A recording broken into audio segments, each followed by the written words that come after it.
দেখছো না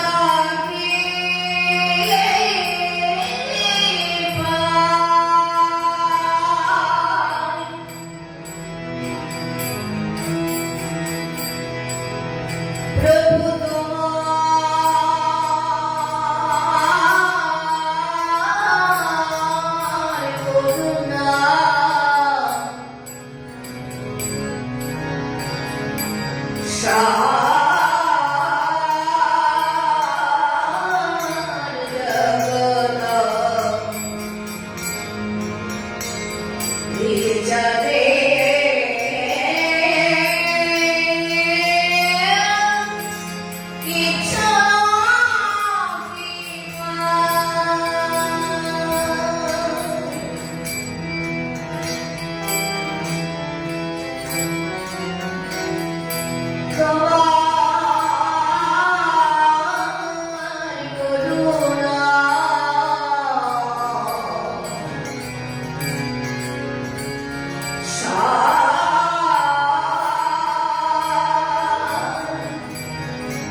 তোমার করুণা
चैतन्य प्रभु नित्यानंद श्री अद्वैत गदाधर शिवासादि गौरभक्तवृंद श्री प्रेम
समाधिनम् ॐ मूलप्रकृतिशैलं शिरसि ॐ जगतिचन्द्रशिरोमुखे ॐ निरञ्जनाय दुर्गानमधिरि ॐ क्लीं विजयाय नमो ॐ क्लीं शक्तिमापादय ॐ हरलोकाय नमः सर्वङ्गै ॐ नमः ॐ समानवाय नमः ॐ प्राणवाय नमः ॐ दानवाय नमः ॐ ज्ञानवाय नमः ॐ रामसंस्थाभ्यां नमः ॐ ह्रीं नमः ॐ रूपमतमाभ्यां नमः ॐ रूपनामिकाभ्यां नमः ॐ ह्रीं कनिष्ठाभ्यां नमः ॐ रूपरसभ्यां नमः ॐ नमः शिवाय ॐ नमः गंगाधराय ॐ नमः शशिशेखराय ॐ नमः हरिभूषणाय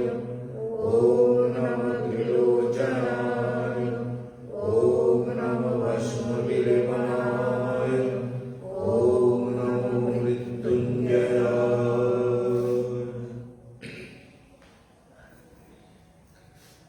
अखण्डमण्डलाकारं व्याप्तं येन चराचरं तत्पदं दर्शितं येन तस्मै श्रीगुरवे नमः।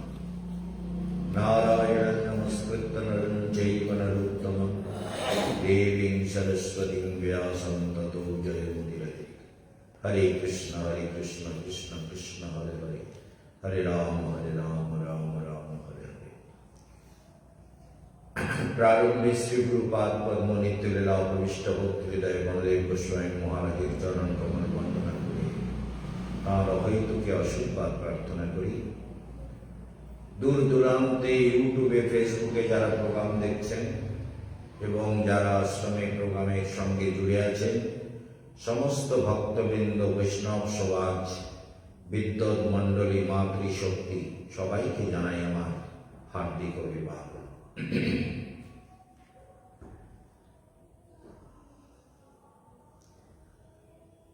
ভগবান বলছেন ত্রিগুণের যারা জগৎ সৃষ্ট, তিনটে গুণের মধ্যে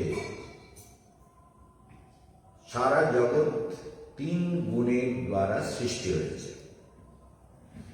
ওই ঘরের গেটটা বন্ধ করেন না, আপনার ঘরে ক টাকা থাকে তালা বন্ধ করে আসেন, আমার ঘরে তো তালা বন্ধ থাকে না, ওই গেটটা বন্ধ করে আসেন না কেন? আপনার সাইডের গেটটা যেখানটাতে বন্ধ ঢুকেছিল দুপুরবেলা, আপনার ঘরে ক টাকা থাকে? আপনি তো তালা বন্ধ করেন ঘরে, আমার ঘরে তো তালা বন্ধ থাকে না। আপনি ওই ঘরটাকে ওই গেটটাকে খুলে আসেন, আমার ঘরে ক টাকা আসে জানেন আপনি? কে খুলেছে? কোন গেট আমি খুলেছি? আরে গেট, ওই গ্যালারির গেট, ছোট গেট, যেটা দিয়ে বাদর ঢুকেছিল, যেখান দিয়ে ঢুকেছে গেট খুলে রাখেন কেন? আমি একা খুলে রাখছি, ওখানে 14 বার লোকজন যাচ্ছে আসছে, আমি একা আছি ওখানে। না না, ওইখান থেকে আপনি তো শেষে আসেন, আপনি গেটটা বন্ধ করে আসবেন। কে? যেমন নিজের ঘরটা বন্ধ করতে বলেন না, না ঠিক আছে, আপনি ওইটাও বন্ধ করে আসবেন, কোনো কথা নেই। আমি কি সময় একা খুলে আসি? খেয়াল করতে হবে আপনাকে, কেন আপনি ওইখানে আছেন। ত্রিভির গুণৈ মহেন ভাবৈ দেবী সর্বমিদম জগৎ महितम ना भी जानाति मामेभ्य परमभयम। संसार त्रिगुणेर द्वारा सृष्ट, तीनों गुणों से संसार का सृजन हुआ। संसार भगवान कहते हैं सारा वस्तु त्रिगुणात्मक है, जो भी कुछ है। कोई भी प्राणी देखो वो भी त्रिगुणात्मक है। कोनो प्राणी देखছেন সেটা त्रिगुणात्मक, যে সে গাছ হোক, লতা হোক, পশু হোক, পাখি হোক, কীট হোক, পতঙ্গ হোক, সমস্ত কিছু त्रिगुणात्मक। तो সেই त्रिगुणात्मक प्रकृति तीन गुणों से सृष्टि हुआ। समझ में आ रहा है ना? कोई परेशानी तो नहीं है? भगवान कहते हैं, बांग्ला बोलने से भी हम बीच बीच पे हिंदी बोलेंगे। तो त्रिगुणेर द्वारा जगत सृष्टि হয়েছে, তাই না? কিন্তু ভগবান বলছেন এই তিনটে গুণ আমার মধ্যে নেই, আর এই তিন গুণের মধ্যে আমি নেই। কিরকম ভাবে জগৎকে সৃষ্টি করে ভগবান কিরকম খেলছেন, कैसे खेल रहे हैं? कि त्रिगुण के अंदर मैं नहीं हूं और त्रिगुण मेरे अंदर नहीं है। সৃষ্টি হয়েছে ত্রিগুণের দ্বারাই সৃষ্টি, কিন্তু ত্রিগুণের মধ্যে আমি নেই আর আমার মধ্যে त्रिगुण नहीं। ये जो सत्व रज तमो गुण है, इसके अंदर मैं नहीं हूं और मेरे अंदर भी ये नहीं है। कैसा ज्ञान! भगवान को जानना, इसीलिए तो कहते हैं मनुष्याणाम सहस्रेषु कश्चित् यतति सिद्धये यतताम अभिसिद्धानाम कश्चिन् मां वेत्ति तत्ततः। ये बहुत कठिन मनन, चिंतन, ध्यान, साधना, मंत्र, उपासना, गुरु के आदेश जीवन में जितना ज्यादा करोगे उतना इसका एक प्रकाश फैलने लगेगा हृदय में, चेतना में, ज्ञान में। एक प्रकाश, एक आलू, एक ज्ञानेर आलू জ্বলতে থাকবে। যখন সবকিছু সহজ মনে হবে, না হলে কঠিন হবে। এ আবার কিরকম কথা? আমি ত্রিগুণ দিয়ে সৃষ্টি করলাম, আমি সৃষ্টি করেছি, কিন্তু ত্রিগুণ আমাতে নেই আর আমি ত্রিগুণের মধ্যে নেই। চিন্তা করো, তাহলে সৃষ্টি করলে কোথায়? তোমার পকেটে ছিল নিশ্চয়ই, তোমার ঝোলার মধ্যে ছিল তো, না থাকলে সৃষ্টি করলে কি করে? এই যে দ্বন্দ্ব মানবের মধ্যে, এই দ্বন্দ্ব আসে, এই দ্বন্দ্বগুলোকে দূর করবার জন্য জীবের প্রচুর সাধনা করতে হয়। बहुत साधना की जरूरत है, नहीं तो ये जो द्वंद्व है ना, ये मन का जो विवाद है, मन का जो कॉन्ट्रडिक्शन है, इसे हम समाप्त नहीं कर सकते। कि कैसे भगवान नहीं है और भगवान के बिना सृष्टि भी नहीं हुआ, ये कैसे मान लिया जाए? कैसे ये, इसका समाधान क्या है? संदेह उत्पन्न करेगा, संदेह उत्पन्न হবেই হবে। যে কি করে এটা সম্ভব, তাই না? কি করে এমন হয়? এর সমাধানটা কোথায়? এর সমাপত্তি কি? इसका समापत्ति क्या है? ये तो बहुत जरूरी है जानना, और जानने के लिए तपस्या करना। जैसे योगी लोग संसार में रहते हैं, ऐसे ही योगी संसार में रहते हुए भी संसार से अलग विचरण करते हैं। उनकी चिंताएं अलग होती है, उनके विचार अलग होती है, उनके संकल्प अलग होते हैं। किसी भी बात को वो लेकर के उसी बात के ऊपर कोई कुछ कह दिया, उसको लेके वो ज्यादा सोचते नहीं, वो उसको निकाल देते हैं। बोले क्या बात है, जो है होने दो। क्या संसार में सब कुछ मेरे लिए ही होगा और किसी के लिए नहीं होगा? ऐसा तो नहीं होता है। सबके लिए हो, अच्छा ही हो, सबका अच्छा हो, यही मेरा भाव है, यही मेरे जीवन का भाव होना चाहिए। সবার জন্য ভালো হোক, সবার ভালো হোক, সবাই আনন্দে থাক, আমিও আনন্দে থাকি, আমিও ধ্যান করি, সবাই ধ্যান করুক। করছে না, বলে করছে না তো नहीं कर रहा है तो अच्छा है, कोई बात नहीं, उसको रहने दो। जब बुरा कर रहा है तो जो हमारे लिए बुरा कर रहा है उसके लिए बुरा मत सोचे, क्योंकि हमारा मस्तिष्क से, বাংলায় বলি, আমাদের মস্তিষ্ক থেকে একটা ভাইब्रेशन, मस्तिष्क से एक वाइब्रेशन निकलता है। अगर वो नेगेटिव होगा तो सामने वाले के ऊपर नेगेटिव प्रभाव फैलेगा। समझ गए बात? ये एकदम साइंटिफिक है, क्योंकि इसको साइकोलॉजी के द्वारा देखो और फिलोसॉफी के द्वारा देखो, वही कहेगा जी face is the index of our mind, और उसी से निकला हुआ वाइब्रेशन दूसरे के ऊपर प्रभाव करता है। मुखमंडल আমাদের হৃদয়ের সূচি, আর ওখান থেকে যে ভাইব্রেশন বেরোয় আমাদের মুখমंडल থেকে, ললাট থেকে যে ভাইব্রেশনটা হয়, সেই ভাইब्रेशनটা अगर किसी को हम सोचते हैं हमारा बुरा सोचता है, उसको बदल दिया जा सकता है। हम अगर ध्यान करें, ध्यान समाधि में युक्त हो जाए, उसको हम अपने शुद्ध पवित्र চিন্তার দ্বারা তাকে আমি বদলে দিতে পারি। বদলে দেওয়ার ক্ষমতা ভগবান আমাকে দিয়েছেন। আমাকে মানে সব জীবকে দিয়েছেন। বদলে দিতে পারি, ধ্যান করলেই বদলে যাবে, बदलाते ही हमें, समझ गए ना? सबको दिया हुआ है। जो भी ध्यान करके अपने अंदर पॉजिटिव थिंकिंग को डेवलप करेगा, उसका पॉजिटिव थिंकिंग दूसरों के ऊपर भी प्रभाव फैलेगा, समझ गए? এই জন্য যে পজিটিভ চিন্তা আমরা করব, ভালো চিন্তা করে করব, তার প্রভাব আমার মস্তিষ্ক থেকে ভাইব্রেশন রূপে নির্গত হবে এবং অন্যের উপর প্রভাব বিস্তার করবে। আর যদি না করি, बोले महाराज जी कभी कभी वो हंसते हैं, क्यों हंसते हैं? बोले कुछ बातें ऐसी याद आती है, কিছু কথা এমন মনে আসে, বাংলা में बोल रहा हूं, কিছু কথা এমন মনে আসে, ऐसी बातें याद आती है जिसको सोच करके मन हंसने लगता है। যাকে চিন্তা করে মন হাসে, বলে এই লোক এরকম ভাবে। তপস্যা না করলে বদলাবে না তো, সে গোরা চাঁদ হোক আর শ্যাম চাঁদ হোক আর মধু চাঁদ হোক আর যদু চাঁদ হোক, তাই না? তপস্যা না মনে থাকে জানো, বদলাবে না। ভেতরে ওরে বাবারে, এসব এক মানসিক রোগ। ভেতরে নানান রকম কুচিंता, दुश्चिंता, दुर्भावना है ना, उसके अंदर बैठा हुआ है, वो मेंटल पेशेंट हो जाता है, उसी को सोचता रहता है, उसी को लेकर उसी के अंदर अपने दिमाग घुमाता रहता है।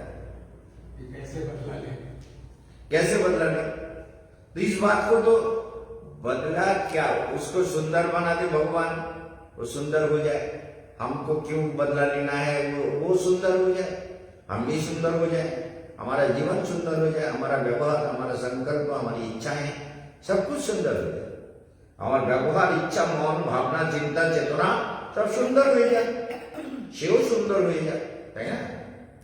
কাউকে এই অসুন্দর, অশুভ, অকল্যাণময়ী ভাবনা যদি ভেতরে কাজ করে, तो उससे हम दुखी होते हैं, उससे हमको दुख मिलता है। उसने हमको दुख दिया, अरे किसी ने दुख नहीं दिया, जो भी दुख मिला वो मेरा प्रारब्ध मुझे मिलने वाला था, समझ में? ब्रह्मा जी बोलते हैं एवो आत्मकृतम कृत विपाकम, जो भी हमको मिल रहा है, भगवान से कहते हैं प्रभु एवो आत्मकृतम, ये मेरे द्वारा किए हुए कर्म का फल है, আমার দ্বারা করা হয়েছে এমন কর্মের ফলই আমি পাচ্ছি, বুঝলেন? মনে হবে তো? एव आत्मकृतम कृति विपाकम हृद्वाग बहुवीर दधन नमस्ते जीवित मुक्ति पदे सदाय वा। জীবিত অবস্থায় ও মুক্তির ভাগীদার হয়ে যায়, ও মুক্তি লাভ করে। কে বলে? হ্যাঁ,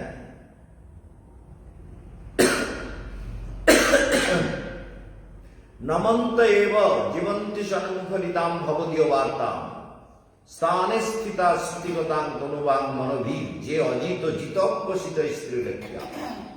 ব্রহ্মার স্তব, প্রভু এই ত্রিসংসারে जीत अप्यसी, भगवान अजीत, भगवान अजीत, भगवान को कोई जीत नहीं सकता, लेकिन फिर भी वो भक्त के पास हार जाता है ना। मां যশোদার কাছে গোপাল হেরে যাচ্ছে, ब्रज गोपीरा बोलते झूड़ी गोबर का जो हमारा ये है उसको उठा दो। कन्हैया बोलता है मैं छोटा हूं ना, मेरे छोटे छोटे हाथ है, मुझसे नहीं उठेगा। इतना इतना मक्खन खाता है, चोरी करके भी खाता है, घर का भी खाता है, मासी के घर का, चाची के घर का, भाभी के घर का, सबका घर का मक्खन खाता है। जो ताकत कम है पकड़। कन्हैया बोले ठीक है पकड़ खाओ। गोपी तो उठा लेती है, लेकिन गोपी ऐसे करने से गोपी को खुशी मिलती है, गोपीर आनंद है যে গোপাল আমার গোবরের ঝোড়াটা ধরে দিই, গোবরের পাত্রটা উঠিয়ে দিই, গোপীর আনন্দ হয়। তাই গোপালকে কত রকম বলে। তাহলে মনে রাখতে হবে যে এব আত্মকৃতম কৃত বিপাকম, संसारे যত কিছু, समझ गए, संसार में जो भी कुछ हमको मिल रहा है, कोई हमको दुख देगा तो हमको दुखी कर रहा है, हमारे ऊपर कुछ उल्टा पुल्टा कर रहा है, कोई तंत्र क्रिया कर रहा है, कुछ भी कर रहा हो, ये बात आपको আপনাদের বলি, জীবনে ছোটবেলার থেকে আশ্রমে এসেছি তো, আর প্রচুর প্রভাব, প্রচুর প্রতিপত্তি, প্রচুর ব্যক্তিত্ব, প্রচুর বাগ্মিতা, প্রচুর গান বাজনা এখন করি না, তাই গান বাজনা সব মাতিয়েছি।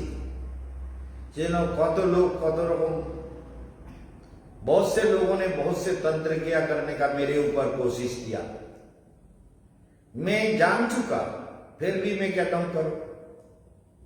कोई कहता है आपका जो पुराना ये बनियान आप पहने हुए हैं उसको खोल के हमको दे दो, हम नया बनियान आपको पहनाते हैं, ये नया वाला पहन लीजिए, पुराना वाला दीजिए। वो तंत्र क्या करने के लिए जाता है, हम कहते ले लो, करके देखो मेरे प्रभाव पड़ता है कि नहीं, मेरे ऊपर क्या प्रभाव पड़ता है उसको देख ले।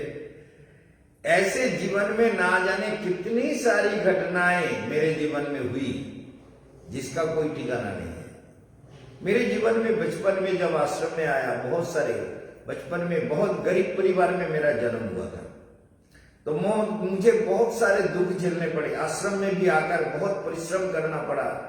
पढ़ाई में वहां तो बिजली नहीं थी जहां पर हम थे, वहां पर जो हेरिकेन होता है ना, लंटन जो होता है जादव का है ना, लंटन सिंबल है, तो लंटन जला के जो हम पढ़ते थे उसमें भी तेल भरने, उसको भी जलाने नहीं देते थे, तेल खर्च हो गए।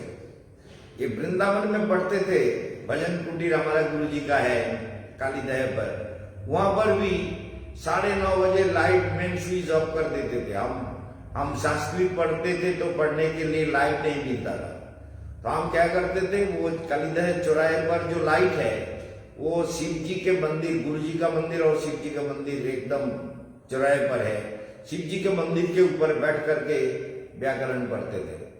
क्योंकि रोज मैंने अपने जीवन में कभी हारना नहीं सीखा, কখনো আমার জীবনে আমি হারিনি, হারা আমি শিখিনি। समझ गए बात को? এই জন্য কি হতে ব্যাকরণ পড়ছি বলে আমাকে তো কালকের কে সবার উপরে জবাব দিতে হবে, সারা জীবন তাই করেছি। কালকের কে যারা পড়ছে তাদের উপরে আমাকে উত্তর দিতে হবে। এই স্মৃতিশক্তি, এই পাওয়ার, এই কনফিডেंस, এই पॉजिटिव थिंकिंग, क्या समझे तुम? समझ रहे हो? समझ में आ रहा है?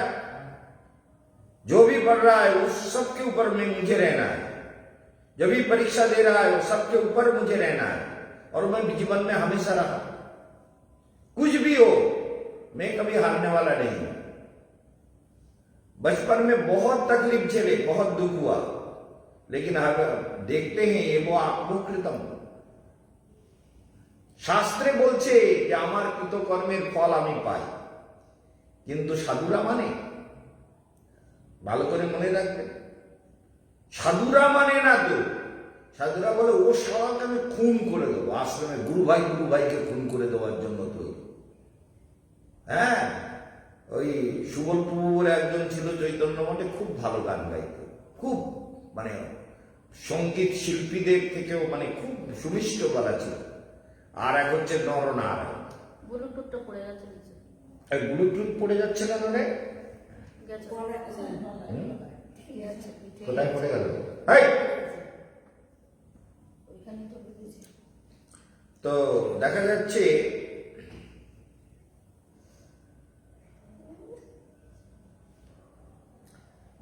কে দুজনে মিলে গন্ডগোল হচ্ছে, গান বাজনা ইত্যাদি দিয়ে। নরনারায়ণ এরকম নরসিংহ মহারাজ হয়েছিল। যাই হোক, দুজনে করেছি কি, পুরীতে গেছি আমরা সবাই চৈতন্য মঠ থেকে, আমি তখন ছেলে মানুষ। একজন মন্দির পরিক্রমা টপা হয়ে গেছে, মন্দিরের পেছনের দিকে গেছে, আর একজন গিয়ে নরনারায়ণ গিয়ে সুবল প্রভুকে মেরেছে, এক চালা কাঠের বাড়ি, রান্নার কাঠ দিয়ে মেরেছে, আর মাথা ফেটে চিৎপাত হয়ে গেলে সব করতে। চিন্তা করুন, সাধুসঙ্গের এই ফল, এগুলো সাধুসঙ্গ। এতদিন ধরে হরিনাম করে বৈষ্ণব ধর্মের নামে যত খোদার বান্দা পাষণ্ড, এগুলো সাধু। একজন আরেকজনকে মারছে, আরেকজন আরেকজনের শত্রু, কারোর সঙ্গে কোনো মিত্রতা নেই, নিরন্তর গন্ডগোল ঝগড়া লেগে আছে, মামলা মকদ্দমা কোর্টে, কোটি কোটি টাকা ঢেলেছে চৈতন্য মঠের সাধুরা। সাধুত্ব, এগুলো বৈষ্ণব ধর্ম। বৈষ্ণব ধর্মের কেচ্ছা অনেক জানি আমি, সেই জন্য ওই কেচ্ছাগুলো মানে আমার একদম বলতে ইচ্ছে করে না, যার জন্য আমিও অনেক কষ্ট পেয়েছি। সামান্য আর এক আমি কষ্ট পেয়েছি। ব্রহ্মাজি कहते एवो आत्मकृतम कृत विपाकम। वैष्णव धर्म के नाम से कहते त्रिनादो विष्णु नीचे। प्रभुपाद ने सिखाया एक दूसरे गुरु भाई को प्रभु बोलो, सम्मान करो, लेकिन प्रभु को कभी खून करने में भी नहीं डरता है। मार के खून करके बाथरूम के अंदर डाल देता है या लकड़ी से उसका सिर फटा देता है, फाड़ देता है। तो ये क्या साधुत्व है? जो तप नहीं करता, खाली तिलक लगाने से और हरिनाम करने से, जप करने से कोई वैष्णव नहीं होता। वैष्णवता कुछ अलग चीज है, तो उसके अंदर आना चाहिए। जो तपस्या ठीक से नहीं करेगा उसके जीवन में कुछ नहीं होगा। सारे नरक में जाएंगे, किसी साले का उद्धार नहीं होगा। खाली तिलक लगा लिया, दिल में हिंसा, हृदय हिंसा, कपटता, मिथ्याचार, যত রকম জটিলতা, এই ये साला साधुओं का उद्धार नहीं होने वाला। भगवान भी उद्धार नहीं कर सकता, ना मैं उद्धार कर सकता हूं, ना मैं करूंगा ना भगवान करेंगे। भगवान से एग्रीमेंट हो गया, बोले इन सालों को तो नरक में डालो, इन सालों को नरक में डालो। साधु होके गलत काम करे, तपस्या ठीक से ना करे, साधना ठीक से ना करे, एक दूसरे के ऊपर विद्वेष करे, दोष लगाए, इसी ने हमारा ऐसा किया, इसी के कारण हमारा नुकसान हुआ, এর জন্য আমার ক্ষতি হয়েছে, এই আমার ক্ষতি করেছে। এই যে আরোপ প্রত্যারোপ একে অপরের উপরে, এদিকে বলছে এবাত্মকৃতম কৃত বিপাকম, যত বিপাক আসে ব্রহ্মা বলছেন আমার নিজকৃত কর্মের ফল। समझ में आया? निजोकृत माने अपना किया हुआ कर्म का फल मुझे भोगना पड़ रहा है। ये तो सब लोगों को लेक्चर में बहुत बढ़िया करके बताएगा, लेकिन अपने जीवन के बारे में जब उसको मौका आएगा तो उसको नहीं मानेगा, उसको जीवन में नहीं उतारेगा, जीवन में उसका प्रयोग नहीं करेगा। ये साले बदमाश साधु हुए हैं, ये वैष्णव है। वैष्णव धर्म के नाम से इतना कलंक है, इतना छारा कलंक तैयार किया, क्योंकि बचपन से मैं गौड़ीय मठ के साथ जुड़ा हुआ हूं। ये बागबाजार मठ में भी जब उड़ुलुमी महाराज गए, उड़ुलुमी महाराज भी, ये बागबाजार मठ तो बिल्कुल नहीं बनता, क्योंकि ये जो पुरी गोस्वामी हुए थे उनका, पुरी गोस्वामी तो प्रभुपाद के एक शिष्या विष्णुप्रिया को शादी करके राधा कुंड में चला आया, क्योंकि उसका नाम था अनंत वासुदेव। चले एसছে, এইবার কি হলো, চলে এসছে। এবার তো মানে নিকুঞ্জ বিহারী বিদ্যাভূষণ যিনি তীর্থ মহারাজ, তাকেই সব দেওয়া হবে। তখন এই উডুলমি মহারাজ কেশব মহারাজ তারা এক দল মিলে বলল যে আমরা আপনার পক্ষ হয়ে এতদিন লড়লাম আর আপনি চলে যাচ্ছেন, আমরা মঠে থাকতে পারবো না, তাহলে আমাদেরও মঠ ছাড়তে হবে, আমাদেরও বিয়ে করে চলে যেতে হবে। আপনি তো বিষ্ণুপ্রিয়ার প্রেমের পাগল হয়ে রাধাকুণ্ডে যাচ্ছেন, আমরা কোথায় যাব? গৌড়ীয় মঠের নরী নক্ষত্র সব শালা যায়, শালা সব শয়তানদের শয়তানিগুলো আমার কাছে ধরা আছে। তখন গৌড়ীয় মঠ ভাগ করবার সিদ্ধান্ত হলো। পরমানন্দ প্রভু আর তীর্থ গোস্বামী মহারাজ একদিকে হয়ে গেলেন, উডুলুমি মহারাজের গ্রুপ আরেক দিকে হয়ে গেল, মঠ ডিভাইডেড হয়ে গেল। চৈতন্য মঠের সঙ্গে বাগবাজারের কম্পেয়ার করলো, বাগবাজারের গ্রুপ আলাদা হয়ে গেল, চৈতন্য মঠ আলাদা হয়ে গেল। এইভাবে মঠ বিভাজন হলো, তার মধ্যে মারামারি, কাটাকাটি, খুনোখুনি, কত কিছু হয়ে গেল। এগুলো বৈষ্ণব ধর্মের ফল, বৈষ্ণব সেবার ফল, আনুগত্যের ফল, সাধুসঙ্গের ফল।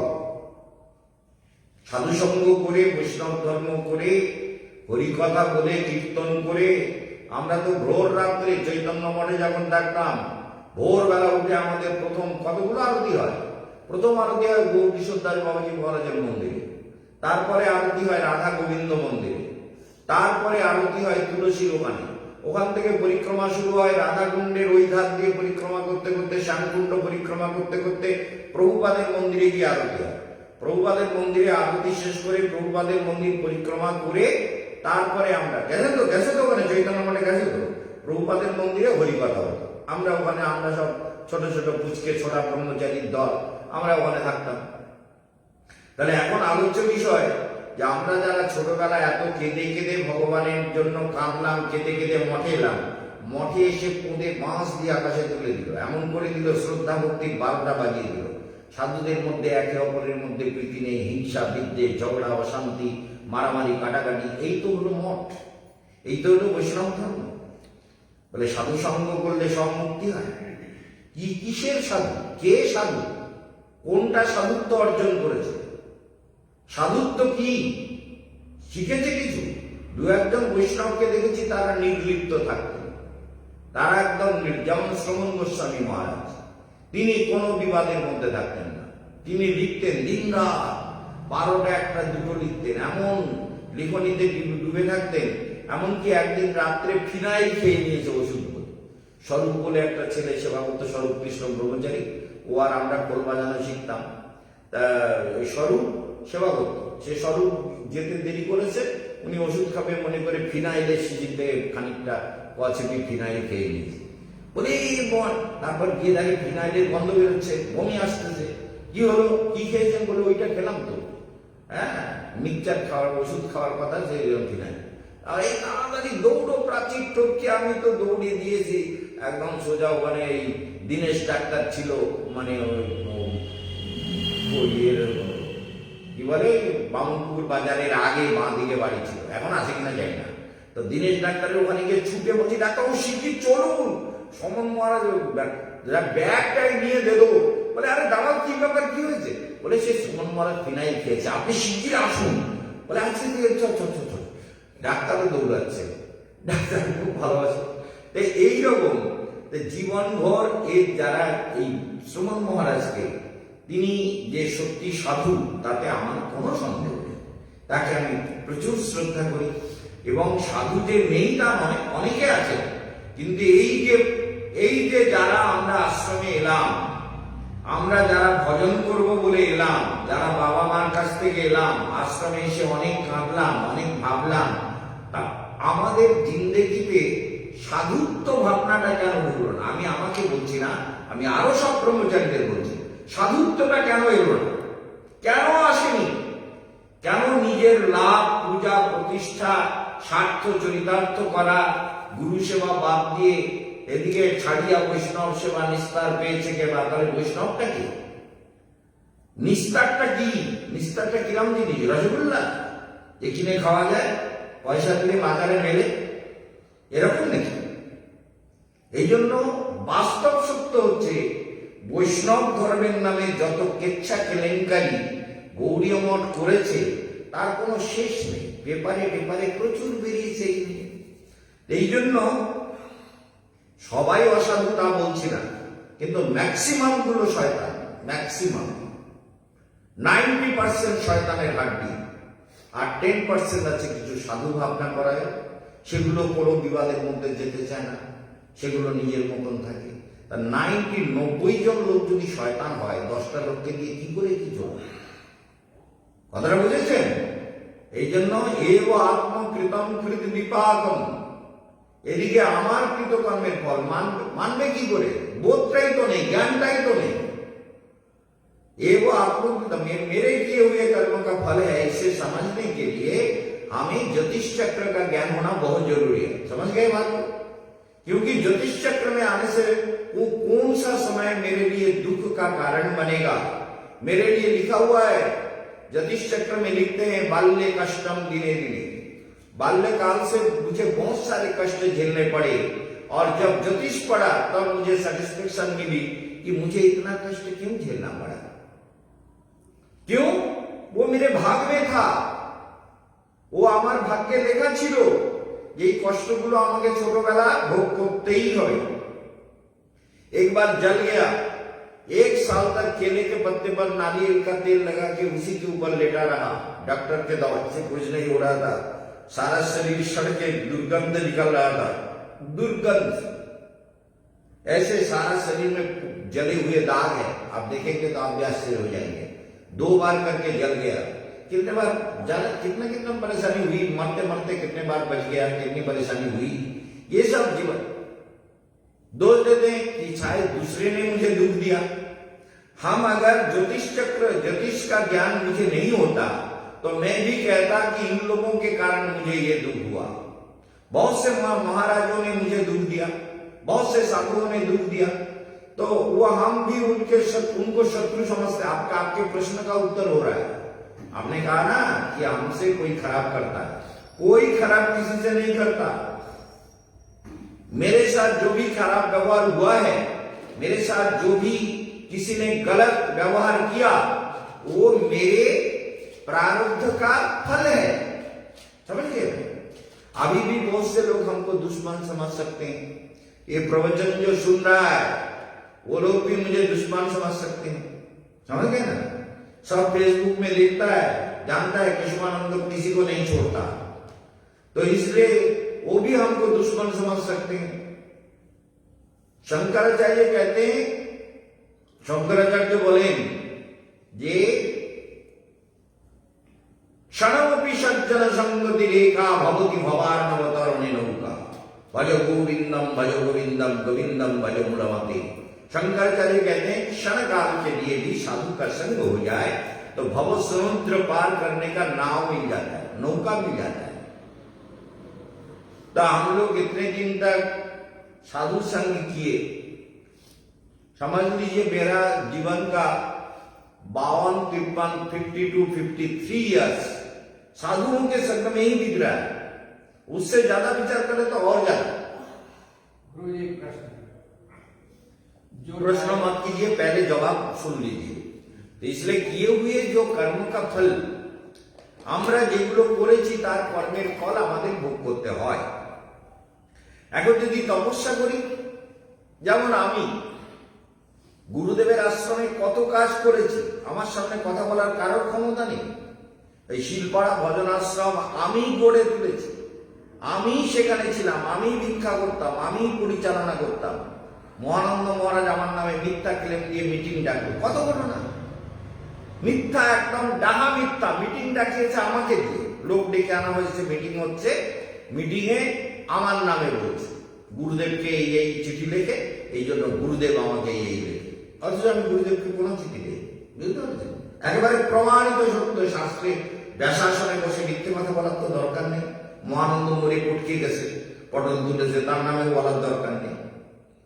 কিন্তু সে মিথ্যা মিটিং ডেকেছে, তখন আমার চোখ দিয়ে ঝরঝর করে জল পড়ছে।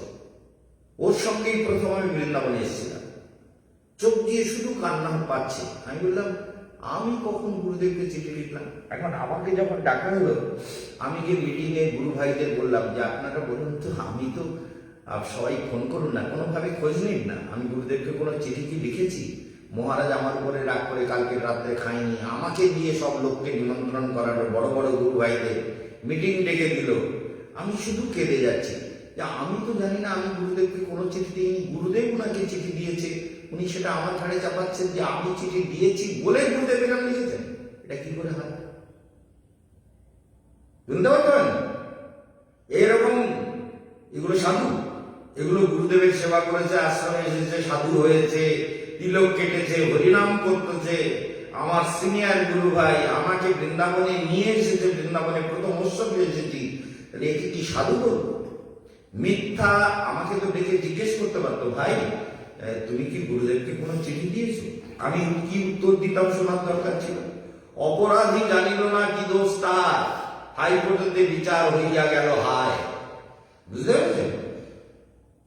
अपराधी जानिलो ना कि दोष था, अपराधी नहीं जान सका उसका क्या दोष है, लेकिन हाई कोर्ट में उसके विरुद्ध मुकदमा का फैसला हो गया, उसके विरुद्ध हो गया। सोच लीजिए, ये सब जीवन में होता है, लेकिन उनको हम दुश्मन नहीं समझते, क्योंकि वो मेरे जीवन में चंद्रमा साथ में घर में नीच का होने के कारण ऐसा बदनाम मेरे जीवन में कई बार आया। झूठा बदनाम, बिल्कुल झूठा, बिल्कुल असत्य बदनाम अनेक बार আমাকে পেতে হয়েছে। অসত্য সম্পূর্ণ সত্য।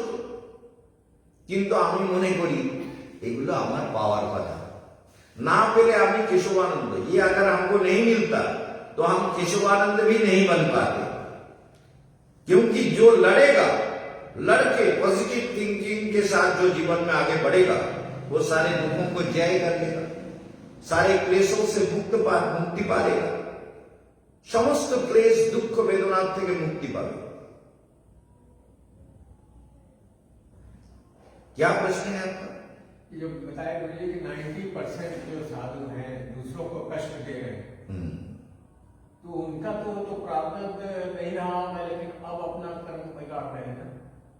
हाँ, बिगड़ रहा है। इसीलिए तो मैंने कहा, एक बार उसमें जवाब दिया ना कि ना तो उनको भगवान उद्धार करेगा, वो नरक में जाएगा, ना मैं उद्धार करूंगा।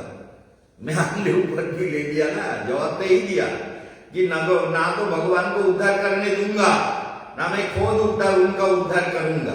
ये सालों को नरक में जाना होगा, यही तो मैंने अभी बताया। इनको तो नरक में जाना होगा, यही मैंने जवाब दिया है। अभी तो यही जवाब दिया जी साधु बन के साधुत्व अगर तपस्या नहीं करेगा, वैष्णव हो के वैष्णवता का आचरण नहीं करेगा, दूसरे को कष्ट देगा, दूसरे को परेशान करेगा, तो उसके जीवन में तो उसको नरक यंत्रणा तो भोगना ही भोगना है। भगवान नहीं नरक बनाएंगे तो वो नरक में सृजन करके उनको नरक में भेजूंगा। उनको साधुता का फल नहीं मिलेगा, कुछ नहीं मिलेगा। साधुत्व हो तो उसका फल मिलेगा। साधुत्व अगर नहीं है तो कैसे साधुत्व का फल मिलेगा? साधुत्व होना जरूरी है।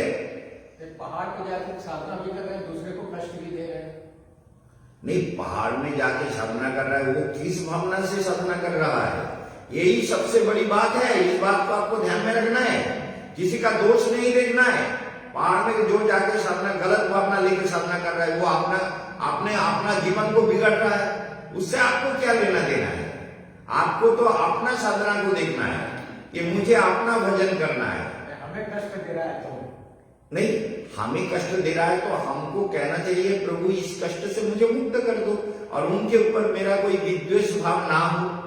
क्योंकि दृष्टि अलग है, दृष्टि को बदल दो, भावना को बदल दो कि जो भी कुछ हो रहा है मेरा प्रारब्ध का फल है, साधु होके ऐसा मेरे ऊपर कर रहा है, तो शायद मुझे यही मिलना था, इसीलिए हो रहा है।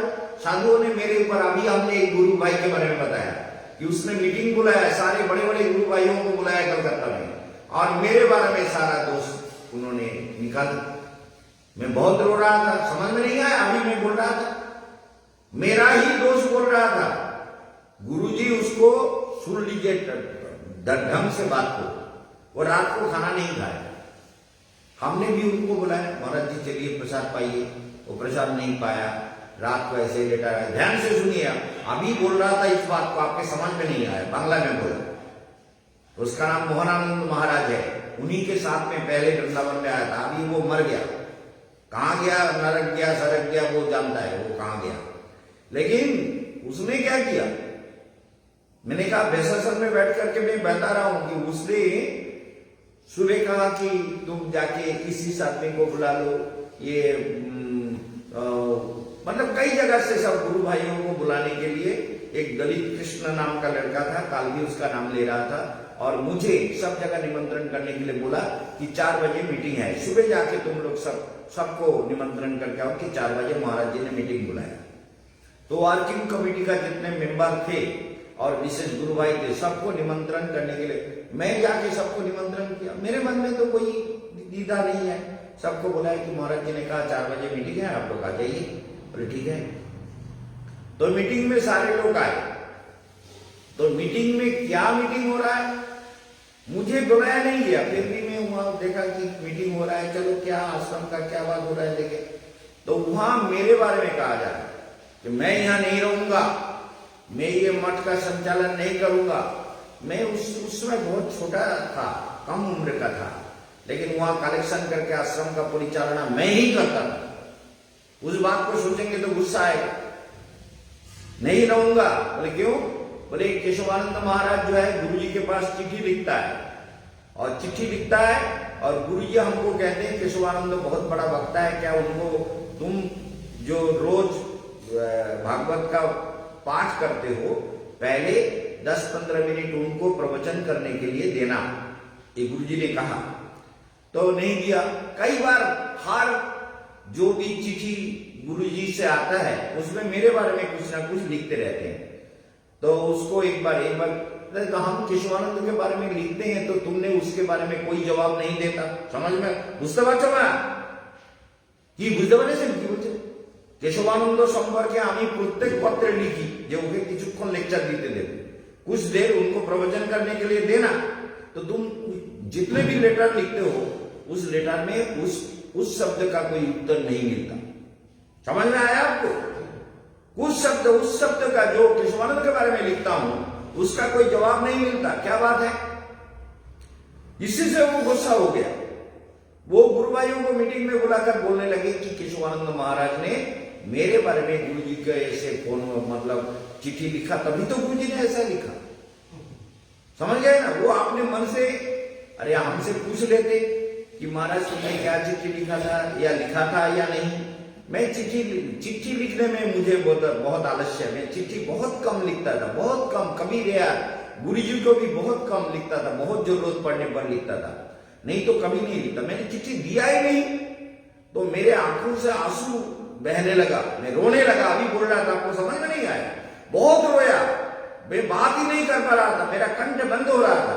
गुरु भाइयों को कहा कि आप लोग गुरु जी से पता लगाइए, मैंने कभी गुरु जी को कोई लेटर दिया है? अरे उनके बारे में लिखने की बात तो अलग है, कोई लेटर मेरे गुरु जी के पास गया या नहीं इसके बारे में आप लोग जरा पता लगाइए। मैंने तो कोई लेटर नहीं दिया, कभी नहीं लिखा। महाराज जी क्या कह रहे हैं आप? तो मैं इतना रो रहा था। बड़े बड़े गुरु भाइयों को बोला कि आप लोग चिट्ठी लिखिए, गुरु जी से पता लगाइए या फोन से बात करिए, ट्रंक कॉल से बात कीजिए, गुरु जी से बात करके बताइए कि मैंने तो कोई लेटर दिया नहीं। तो सारे गुरु भाई समझ, मैं बहुत रो रहा था, ये कैसे मेरे ऊपर इतना ऐसा आरोप लगा दिया, मैंने तो इसके बारे में कुछ नहीं जानता। तो सारे गुरु भाई चुप हो गए। मुझे पूछने का भी हिम्मत नहीं हुआ कि गुरु जी ऐसा क्यों लिख रहा है या ऐसा क्यों। सब समझ गए कि ये गलत धारणा से ये महाराज जो है इनके ऊपर आरोप लगाया। ये मीटिंग में जो भी कुछ डिस्कस करना चाहता है ये गलत है, समझ गए ना? ये गलत है, ये सब लोग समझ गए। सब लोग बोले ठीक है महाराज। महाराज को थोड़ा नमस्कार किया, दंडवत किया। महाराज हमारे कुछ कागज है, हमारा थोड़ा काम है, हम जा रहे हैं। ऐसे करते करते खाली हो गया, मीटिंग खत्म हो गया। तो मैं चुप हो गया। मैंने कहा इतना शैतान आदमी साधु है, वैष्णव है, ये वैष्णव है, ये वैष्णव है, कुत्ते का बच्चा। बोलने से बहुत खराब लगता है ना, ये वैष्णव है। इस तरह से वैष्णवता होता है, वैष्णव धर्म का पालन करता है। ये साधु धर्म है, ये साधु का धर्म है। जो इस तरह का झूठ किसी के बारे में फैलाए, झूठ और झूठ बोला के मीटिंग बोला के उसको 10 लोगों के सामने अपदस्थ करे, परेशान करे, दुखी करे, उसको रुलाए। क्योंकि उस समय में छोटा उम्र का था ना, बहुत कोई भी दुख झूठ बोलता था तो मुझे बहुत रोना आता था। इसलिए झूठ से मेरा बहुत नफरत है, झूठ पे सहन नहीं कर सकता। तो इसलिए कभी भी जीवन में झूठ मत बोलो और कभी किसी का विद्वेष मत करो, किसी पर द्वेष, हिंसा भाव नहीं रखो कि क्या जरूरत है। संसार है, कोई कुछ भी सोच सकता है, कोई गलत सोचता है, कोई अच्छा सोचता है। इस संसार में दुखों का कारण मेरे किए हुए कर्म का फल है। और गुरु भाई से जो भी कुछ मिला, अभी मैं थोड़ा टेंस हो गया, लेकिन बात ये नहीं है। जब मैं ध्यान करता हूं तब सोचता हूं ये सब तो मुझे मिलना था, मेरे ग्रहों के प्रभाव से मुझे मिलना था। समझ में आया राकेश जी? ठीक से समझे? मेरे ग्रहों के प्रभाव से ये सब मुझे मिलना था, तभी मिला। तो दूसरों के ऊपर आरोप करने से क्या होगा? ब्रह्मा जी भी यही कहते हैं, एवं आत्मकृतम कृत विपाकम। जो भी विपाक, जो भी दुर्दैव, जो भी कष्ट, जो भी क्लेश मेरे जीवन में झेलना पड़ता है, वो सब मेरे पिछले जन्मों में किए हुए कर्मों का फल है। हो सकता है मैंने कभी उनके नाम में कोई पिछले जन्म में कोई झूठा आरोप लगाया हो, उसका बदला उन्होंने इस जन्म में ले लिया, या हो सकता है उन्होंने गलत झूठा आरोप लगाया और अगले जन्म में उनको भोगना पड़ेगा, कुछ भी हो सकता है। तो हम इसके लिए क्यों दुखी हो? आपने साधना में तल्लीन रहो। मेरी बात समझ गए ना? किसी के ऊपर, कोई पहाड़ में जाए, कोई भाड़ में जाए, कोई जंगल में जाए, कोई नदी में जाए, कोई जमुना जी में, कोई गंगा जी में, कोई हरिद्वार में, कोई बद्रीनाथ में, कोई कहीं भी जाए, कहीं भी जाए, हमको क्या मतलब है? हमें किसी से विद्वेष भाव नहीं रखना है, क्योंकि देश बहुत खतरनाक चीज है। वो दिल को कभी चैन नहीं देता, दिल से बदबू निकालने लगता है। समझ गए ना? एक साधु गया, सुन लीजिए, समय बहुत कम है। एक महाराज गया गुजरात में पानी का किल्लत है, आपको मालूम है, गुजरात में पानी की बहुत कमी है। तो एक महाराज गया, तो गांव में महाराज जी बहुत पहुंचे हुए सिद्ध महात्मा थे। उन्होंने कहा यहाँ खोदो, पानी अच्छा निकलेगा। तो लोगों ने खोदा कुआं, तो पानी अच्छा निकला, बहुत मीठा पानी, बढ़िया पानी। लोग बहुत खुश हुए, महाराज का जय जयकार हो गया, चारों तरफ महाराज का नाम फैल गया। तो दूर गांव से कुछ लोग, कई जगह में ऐसा हुआ, महाराज जी के प्रभाव से, प्रताप से, हनुमान जी का नाम लेके, मेरे जीवन में भी ऐसा हुआ। मैंने जो गेस्ट हाउस सुंदरपन में बनाया, वहां हनुमान जी का नाम लेके मैंने नारियल फोड़ करके जो समरसिबल लगाया, उसमें गांव में जितने भी पानी का सोर्स है, हमारा पानी सबसे बढ़िया निकला, सबसे बढ़िया, बहुत अच्छा पानी। सभी लोग वहां से पानी ले जाते हैं, सबसे बढ़िया पानी निकला मेरे गेस्ट हाउस का। तो इसलिए बुझते पारছেন बुझते पारছেন ना? बोलो। तो ये जो बातें हैं, समझने की बात है कि वो साधु बाबा से गांव के लोग आए, ये दूर गांव से, बोले महाराज आपका बहुत नाम सुना, गुरुजी आप हमको भी कृपा कर दीजिए, हमारे गांव में आप किसी जगह में कुआं खोदने का आशीर्वाद दे दीजिए, जिससे हमारे गांव में भी अच्छा पानी मिले। बोले बेटा हर जगह तो मैं जा नहीं सकता, लेकिन मैं एक बात बता रहा हूं, तुम लोग जाओ, जाके कल सुबह 5 बजे शाम होकर सूर्य नारायण को प्रणाम करके और ध्यान में बैठ जाओ और हनुमान जी का मंत्र जप करो। और हनुमान जी को जप करते हुए एक लाल धागा को जोड़ते हुए, लाल पीला धागा को जोड़ते हुए हनुमान जी का मंत्र जप करो, अगरबत्ती जला दो, दिया जला दो, और जाके तुम अपना जो खेती है वहां जाकर के मन से हनुमान मंत्र जप करते हुए सोच करके वहां जाओ, जाके जहां तुम्हारा मन लगे वहां रख दो, वहां ही कुआं में अच्छा पानी निकलेगा। ये मेरा वचन है, तुम करके देख लो, पानी अच्छा निकलेगा। तो लोगों ने कहा वहां जी महाराज जी का जो आदेश। तो उन्होंने जाके वहां कुआं खोदा, बहुत मिट्टी निकला, क्योंकि वहां कुआं खोदने के लिए तो 50, 60, 70, 80 फुट नीचे जाना पड़ता है। तो कुआं तो खोद लिया, पानी भी निकला, बढ़िया पानी निकला, बहुत बढ़िया। कुआं को मतलब ठीक से चारों तरफ जो चिनाई वगैरह करना था वो सब नहीं कर पाया, तो मिट्टी चारों तरफ फैला हुआ था। तो लोग उसी इंतजार में थे कि कुआं खोदा, पानी भी अच्छा हुआ, तो महाराज जी को लाएंगे, महाराज जी को बोलेंगे कि आपके हाथ से इसका उद्घाटन हो, आप इसका उद्घाटन करिए, आपको उद्घाटन के लिए जाना ही पड़ेगा। तो महाराज जी को बुलाने के लिए, करने के लिए ठीक तैयार हो गए। लेकिन इतने में कई दिन बीत गया, रात को बहुत बारिश हुई, और वहां कुत्ते में उसी मिट्टी के अंदर जहां हवा कम होता है, ऐसे जगह थोड़ा मिट्टी का ऐसा मतलब गुहा टाइप का बन गया था ना, तो उसी के अंदर बच्चा उसने पैदा कर दिया। बच्चा पैदा कर दिया वो थोड़ा अंदर जाके, और रात को बहुत बारिश हुई। मिट्टी तो जितने बारिश हुई, उस बारिश से मिट्टी जो है धस गया, अंदर गिर गया, और वो कुत्ते का 2 बच्चा भी उसके अंदर नीचे गिर गया, और उसके ऊपर मिट्टी ढक गया। अब ये लोग फिर बोले कि मिट्टी थोड़ा साफ करो भैया, आप महाराज जी आने वाले हैं, जल्दी करके साफ करके कुआं को तैयार करो। अब कुआं को तैयार किया, ध्यान दीजिए, कुआं को तो तैयार किया गया, साफ सफाई करके तैयार करके सब कुछ तैयार कर लिया, मिट्टी भी उठाया और जल भी उठने लगा, आने लगा, सब कुछ मिट्टी थोड़ा थोड़ा उठा लिया। पूरा तो नहीं उठा पाया क्योंकि पानी तो बहुत भर गया था ना, पूरा नहीं उठाया, जितना उठा सकता था उठा लिया। फिर पानी ठीक हो गया। महाराज जी आए, बोले महाराज जी आप ही इसका उद्घाटन करें। महाराज जी ने उद्घाटन किया, बोले पानी लाओ जरा पी के देखे। पानी पिया, अरे इसमें तो कुत्ता का बदबू आ रहा है, क्या बात है? कुत्ते का बदबू? कुत्ता नीचे दबा हुआ है, कुत्ते का बच्चा दबा हुआ है। तो ये जो कुत्ता का बच्चा दबा हुआ है वही सड़ गया, सड़ने के कारण पानी का जो स्रोत आ रहा है उसी के साथ बदबू भी मिलता हुआ आ रहा है। आप देखो, इसीलिए महाराज जी ने कहा फिर कुआं को साफ करो, देखो इसमें कुत्ता मर के गिरा हुआ होगा, पानी को निकालो, फिर मिट्टी को साफ करो, फिर सुंदर करो, फिर ये कुआं ठीक होगा, इसमें कोई कुत्ता मर के गिरा हुआ होगा। बोले हो सकता है, हम लोगों को मालूम नहीं है।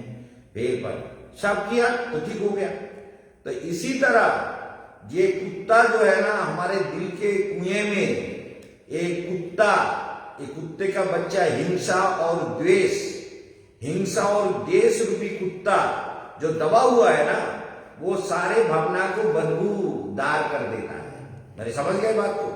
सारे भावनाओं को बदबू से भर देता है, सारी इच्छाओं को, सारी वृत्तियों को, सारी तपस्याओं को, सारे विचारों को बदबू से भर देता है।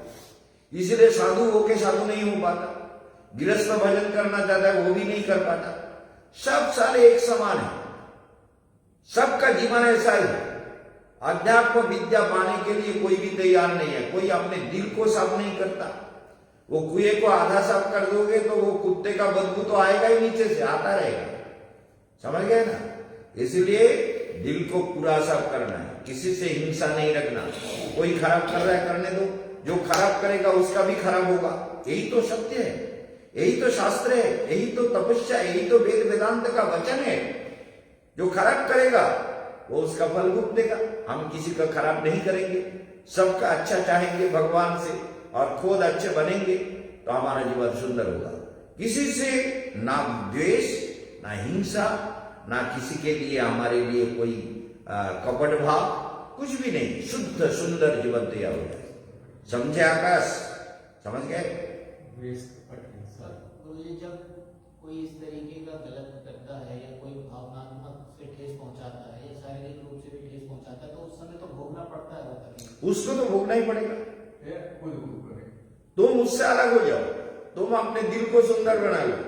तुम्हारे लिए यही काम है, हम खुद सुंदर बने। दुनिया कितना खराब हो रहा है उसको सोच सोच के मैं भी खराब हो जाऊं, मेरा दिल भी खराब हो जाए, मेरा दिन भी खराब हो जाए, मेरी चिंताएं खराब हो जाए, मेरी साधना खराब हो जाए, मेरा ध्यान खराब हो जाए, मेरा मंत्र खराब हो जाए, फिर क्या लाभ? समझ गए ना? याद रहेगा ना? याद रखो, ये केशवानंद महाराज जो कुछ बोलता है उसका दुनिया में कोई विरोध नहीं होता।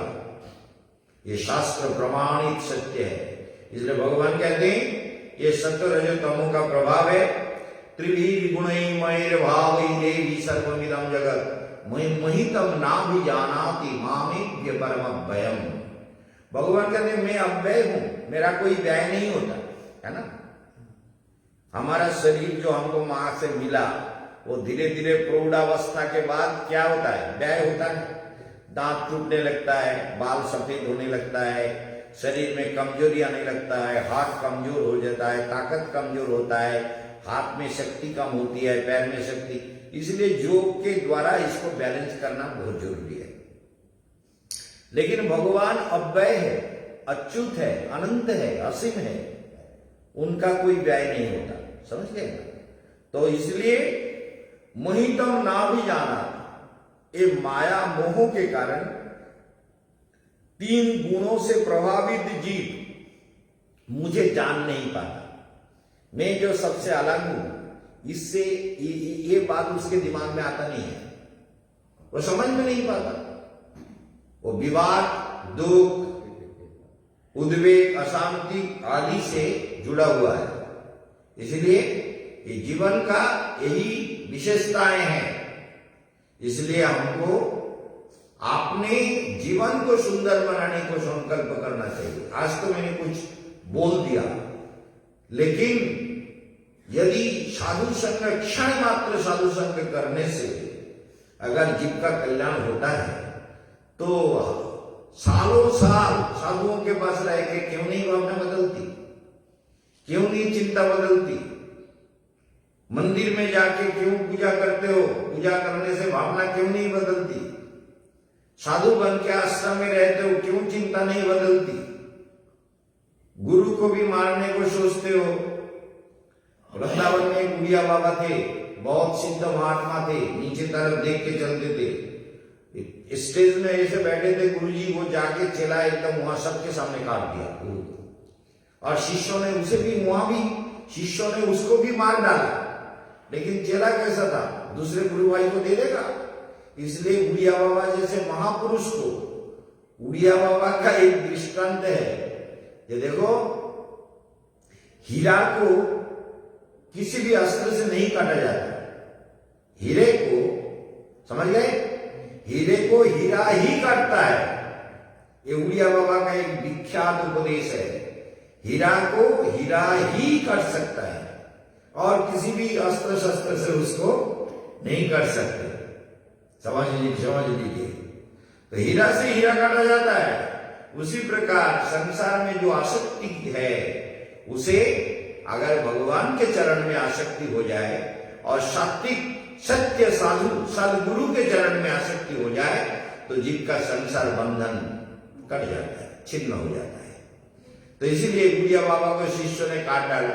देखो, सिद्ध महात्मा थे, उनको मालूम था वही दिन वही होने वाला है, सब कुछ मालूम था। बोले आज कुछ विशेष होने वाला है, प्रवचन भी रिकॉर्ड किया हुआ है, आज कुछ विशेष होने वाला है, सब लोग उपस्थित रहना। सारे शिष्य भरे हुए थे। कलाधारी आश्रम है यहाँ वृंदावन में। जिस समय उनका देहांत हो उस समय सारे साधुओं को बोले, वो तो अन्नपूर्णा सिद्धि के धनी थे, बहुत बड़े महात्मा थे। एक उनके वहां भंडारा लगा रहता था, प्रायः रोज भंडारा लगा रहता था। कोई आके कहा, महाराज जी आज हम 300-350 साधु का भोजन कराना चाहते हैं, आन हलवाई से सब कुछ लड्डू, पूरी, कचौड़ी, मालपुआ वगैरह जो भी होगा बनवा के लाएंगे और 350 साधु का भोजन कराएंगे, आप इसका व्यवस्था कर दीजिए। उड़िया बाबा से कहा। उड़िया बाबा ने कहा ठीक है, करा देंगे बेटा, कल दोपहर को। बोले हाँ, कल दोपहर को। बोले हम साधु सेवा करना चाहते। बोले बढ़िया, ठीक है। तो उड़िया बाबा ने चारों तरफ खबर भेज दिया, 4 संप्रदाय में खबर भेजा, साधुओं में खबर भेजा, सारा वृंदावन को एकदम झाड़ा निमंत्रण कर दिया। पूरा वृंदावन को भंडारे के लिए बुला लिया। अब वहां दोपहर उन्होंने जब खाना लेके गाड़ी भर करके ले आया, 350 आदमी का खाना लाया। 2, 10, 20 हो, ज्यादा हो, 400 आदमी चल सकता है, लेकिन हजारों लोगों का कैसे चल सकता है? तो लेके आया। बुझते पारছো? তুমি বুঝতে পারছো পুষ্প? 300-350 লোকের খাবার হাজার হাজার লোক কি করে খাবে? হাজার লোক এসে হাতে দিয়েছে। বুঝতে পারছেন তো নাকি? বুঝতে পারছেন না? হিন্দি একদম বোঝেন না? বুঝেন? এইবার हजारों लोगों का भीड़ हो गया। अब क्या हुआ? उड़िया बाबा के पास वो सेठ आके प्यार में पड़ गया। महाराज जी ये क्या हुआ? हजारों लोग आए हुए हैं भंडारे में, हमने तो 300-350 आदमी का भोजन ले आया, ये कैसे होगा, कैसे भोजन करेंगे? बोले बेटा, तुमने निमंत्रण तो किया नहीं, तुमने तो 300-350 आदमी का निमंत्रण किया, ये मैंने किया, मैं खिलाऊंगा, तुम्हें क्या चिंता है? तो बैठो, चुपचाप बैठो। तो बाबा के पास जो भी लाके दिया उसके ऊपर एक नया कपड़ा डाल दिया। देखिए, बोलो परिवेशन शुरू कर दो। आप वो कपड़ा को खुलना नहीं है, परिवेशन होता रहा 500, 700, 1000, 1500, 2000, 3000, 4000, 4000 से कुछ ज्यादा लोगों की भीड़ थी। सब भोजन कर गए। भोजन के बाद जो बाकी लोग काम कर रहे थे बोले तुम भी खा लो। सबने खा लिया। सेठ को बोला तुम भी खा लो। सबने खा लिया। खाने के बाद बोले कि अभी 1-2 आदमी का खाना और बचा हुआ है, कपड़ा खोल दिया, कुछ नहीं है। सेठ बाबा के पैर पकड़ लिए, बाबा ये कैसे हुआ? बोले ये तो राधा रानी की कृपा है, अन्नपूर्णा माता की कृपा है, अन्नपूर्णा सिद्धि की। ऐसे भंडारा करते थे, 200 आदमी का भोजन करना तो हजारों लोगों को खिला देते थे। इसीलिए ये जीवन में ये सब होता है। तो हमको जीवन में यही है कि ये गुण वर्जित जीवन, भगवान तो परम सत्य है, मामेभ्य परमव्ययम, मैं अव्यय हूं, मुझे नहीं जान पाता। मोहितम ना भी जाना, माया मोह में त्रिगुण में ऐसा फंसा हुआ है जो मुझे जान नहीं पाते। इसलिए किसी को हिंसा विद्वेष करना, हिंसा द्वेष का पाठ हमारे लिए कोई फायदा नहीं करेगा, तुम्हारे लिए कोई फायदा नहीं है। जिसने जो किया उसका फल उसी को भोगना है। तुम अगर उसी को सोचोगे तो तुम कहां जाओगे? छोटा सा एक बात कहकर समाप्त कर देता हूं। एक वेश्या रहती थी और एक बहुत अच्छी महिला थी जो ठाकुर जी की पूजा करती थी, सूर्य नारायण को जल चढ़ाते थे, तुलसी का पूजा करते थे, तुलसी में दिया जलाते थे भक्ति भाव से, और वेश्या के घर के तरफ देखती थी और गाली देती थी, क्या रंडी वेश्या यहां रहती है, पापिन, इसका मुंह देखना पाप है, इसका मुंह नहीं देखेंगे, और उधर देख के गाली देती है, बहुत गाली देती है। और संक्षेप में बता दूं तो दोनों का मृत्यु का समय आया और वो वेश्या क्या करती थी, वो दुख उसको देख करके दुख से प्रणाम करती थी, हे माता आप कितने पवित्र हैं, कितने सुंदर है, भगवान के भक्त हैं, तुलसी माता का पूजा करती हैं, मैं तो पापिन हूं, मैंने संसार के गलत कारणों से फंसकर मैं वेश्यावृत्ति में आ गई, मेरा जीवन तो बेकार हो गया, हे भगवान मुझे मेरा कल्याण कैसे होगा, मुझे तो कल्याण नहीं मिलेगा, मेरा जीवन पापमय हो गया, मैं बहुत दुखी हूं। रोज आपने पश्चाताप के आग में जलती थी और भगवान से प्रार्थना करती थी और वो माता को प्रणाम करती थी। ये माता कितने अच्छे हैं, कितने सुंदर, इसका भावना सुंदर है। वेश्या होने पर भी इसका भाव, समझ गए बात को? दोनों की मृत्यु एक ही समय हुई, जमपुर ले गए तो एक तो बोले देखो ये स्वर्ग में जाएगा, ये जाएगी स्वर्ग में, और ये जो महिला है इसको नरक में डालो। बोले महाराज जी एक बात कहता हूं, मेरी बात सुन लो महाराज जी, मैं कहना चाहती हूँ। बोले क्या? बोले आप गलत विचार कर रहे हैं, मैंने तो जिंदगी भर ठाकुर जी का पूजा किया, तुलसी का पूजा किया, सूर्य नारायण को जल चढ़ाए, भक्ति किए, प्रणाम किए, पूजा किए, सब कुछ किया, और ये तो वेश्या है, ये पर पुरुष के साथ जिंदगी बिताया, ये गलत औरत है और इसी को आप स्वर्ग भेजना चाहते? बोले ये तो शरीर से पाप किया, मन से पाप नहीं किया। शरीर से जो भी पाप हुआ उसके लिए रोज पश्चाताप करता रहा, क्षमा मांगता रहा, भगवान से बार बार बोलता रहा मेरे जीवन को कैसे पवित्र करें। भगवान के पास रोने लगा, गिड़गिड़ाने लगा, प्रार्थना करने लगा, और तुमको बार बार प्रणाम करता हुआ तुम्हारे सारे पुण्य अपने अंदर खींच लिए, तुम्हारे सारे पुण्य अपने अंदर खींच लिए। अब वो स्वर्ग जाएगा, तुमको नरक नहीं जाना है। मेरी बात समझ गए? तो भावना गलत होगी तो उसका फल तुम्हें भोगना पड़ेगा, हमें नहीं और किसी को नहीं। समझ गए? तो भाव शुद्ध हो सत्व शुद्धि, जिसका भाव शुद्ध होगा वो सात्विक गुणों से पूर्ण होगा। ये शास्त्र के ज्ञान है और इसी ज्ञान के ऊपर दुनिया चलता है, भगवान मिलता है, इसी से साधना होती है। ये अगर जीव को नहीं मिला, जीव इस पर भरोसा नहीं किया तो जीवन बेकार नरक में जाएगा, और नरक भी उसके लिए अनंत दुखदायी, अनंत जीवन के लिए गड़बड़ होगा। इसलिए इस ज्ञान को जीवन में दृढ़ता के साथ अनुभव करना बहुत जरूरी है। आज यहीं समाप्त करते हैं। भक्त लोग सभी लोगों को मेरा हार्दिक नमस्कार। वांछाकल्पतरुभ्यश्च कृपासिन्धुभ्यश्च पतितानां पावनेभ्यो वैष्णवेभ्यो नमो नमः।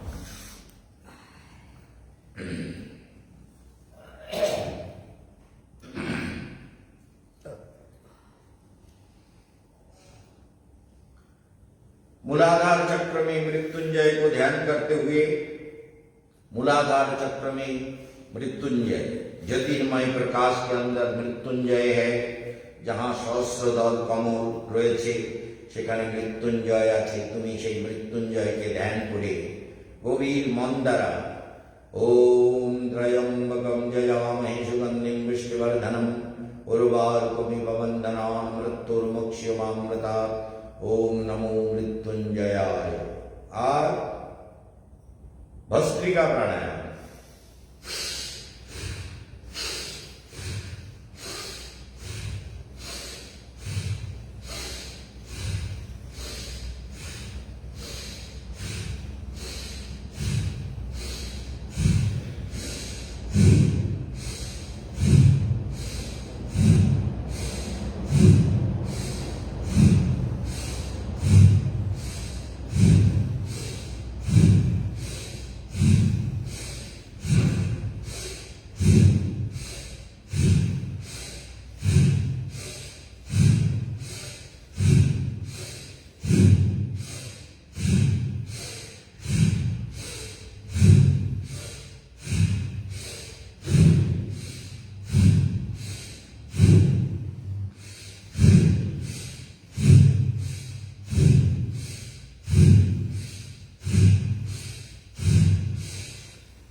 करो।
स्वाधिष्ठान चक्र में प्रजापति ब्रह्मा को ध्यान करो। अष्टदल कमल में बैठे हुए ब्रह्मा जी, चतुर्मुख ब्रह्मा, पद्मजनि ब्रह्मा, सृष्टिकर्ता ब्रह्मा, उनका ध्यान करो। शांत समाहित चित्त में उनका अनुभव करो। ईड़ा पिंगला सुषुम्ना नाड़ी से जुड़ा हुआ है तुम्हारा सहस्रार और मूलाधार। यहाँ मैं एक लाइट को देख रहा हूं। दोपहर को कुछ ऐसा अद्भुत स्वप्न देखा जो अभी नहीं कहूंगा, एक कभी समय होगा तो बोलेंगे। वो स्वप्न में भूलूंगा नहीं, क्योंकि वो स्वप्न मेरे लिए जीवंत है, तो मैं बताऊंगा। और वो स्वप्न मेरे स्वप्न में कई बार आता रहेगा, कई बार आता रहेगा, कई बार आता रहेगा। तो स्वाधिष्ठान में ब्रह्मा जी का ध्यान करो। मणिपुर चक्र में नारायण को ध्यान करो। ओम नमो भगवते वासुदेवाय। शांताकारं भुजगशयनं पद्मनाभं सुरेशं विश्वाधारं गगनसदृशं मेघवर्णं शुभांगं लक्ष्मीकान्तं कमलनयनं योगिभिर्ध्यानगम्यं वन्दे विष्णुं भवभयहरं सर्वलोकैकनाथं। ओम नमो भगवते वासुदेवाय। अनुलोम विलोम प्राणायाम करो।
तीसरा बिंदु पीठ में नव दुर्गा का ध्यान करो, 10 महाविद्या का ध्यान करो, 16 मातृका का ध्यान करो। शैलपुत्री भिनम ब्रह्मचारिणी चंद्रघंटा कुष्मंड स्कंद माता कात्यायनी कालरात्रि महागौरी सिद्धिदात्री नवदुर्गाय नमः। ओम ऐं ह्रीं क्लीं नवदुर्गाय नमः। ओम ऐं ह्रीं क्लीं मातंगी कमलबगलामुखी त्रिपुरेश्वरी तारा भुवनेश्वरी दक्षिणाकाली चिन्नमस्ता धूमावती षोडशी महाभैरवी। ओम दश महाविद्याय नमः। ओम ऐं ह्रीं क्लीं दश महाविद्याय नमः। ओम ऐं ह्रीं क्लीं षोडश मातृकाय नमः। ओम मातिध्यान नित्य जागृत देवता ब्रह्मा विष्णु दश महाविद्या नवदुर्गा प्रसन्नं भव। सर्वक्लेश दूरीकरणं कुरु चित्तमन प्रसन्नं कुरु सुख समृद्धिवर्धनं कुरु। ओम लक्ष्मी नारायणाय नमः। ओम अनाहत चक्री लक्ष्मी नारायणाय नमः। मंगलम भगवान विष्णु मंगलम गरुड़ध्वज मंगलम मुंडरीकाक्ष सर्वमंगलाय तनोहरि। ओम सर्वमंगल मंगल्यम वरदं वरदं शुभम नारायणं नमस्कृत्य सर्वकर्माणि कारयेत्। ओम नारायणाय नमः। तद्विष्णु परमं पदं सदा पश्यन्ति शूराय दिव्य चक्षुराततमो। ओम तद्विप्राशु विपन्नभुजग्रीवंश समिन्धते विष्णुर्यत्परमं पदम्। ओम कपालभाति प्राणायाम।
तीसरा अंदर शांति का अनुभव करो। भीतर शांति महादिव्य प्रकाश दिव्य आलो दिव्य चेतना दिव्य विभूति दिव्य प्रसन्नता। विशुद्ध चक्र में गणपति का ध्यान करो। रिद्धि सिद्धि संयुक्त गं गणपतये नमः। ओम वक्रतुंड महाकाय सूर्यगणि समप्रभ निर्विघ्नं कुरु मे देव सर्वकार्येषु सर्वदा। ओम रिद्धि सिद्धि संयुक्त गं गणपतये नमः। ओम गं गणपति प्रसन्नं भव सर्वविघ्न दूरीकरणं कुरु चित्तमन प्रसन्नं कुरु। ओम गणपत्यदेवादिक्पालकस्तथा सायुधा च गणपेता शुद्धं कुर्वन्तु मे गृहम्। ओम गं गणपतये नमः।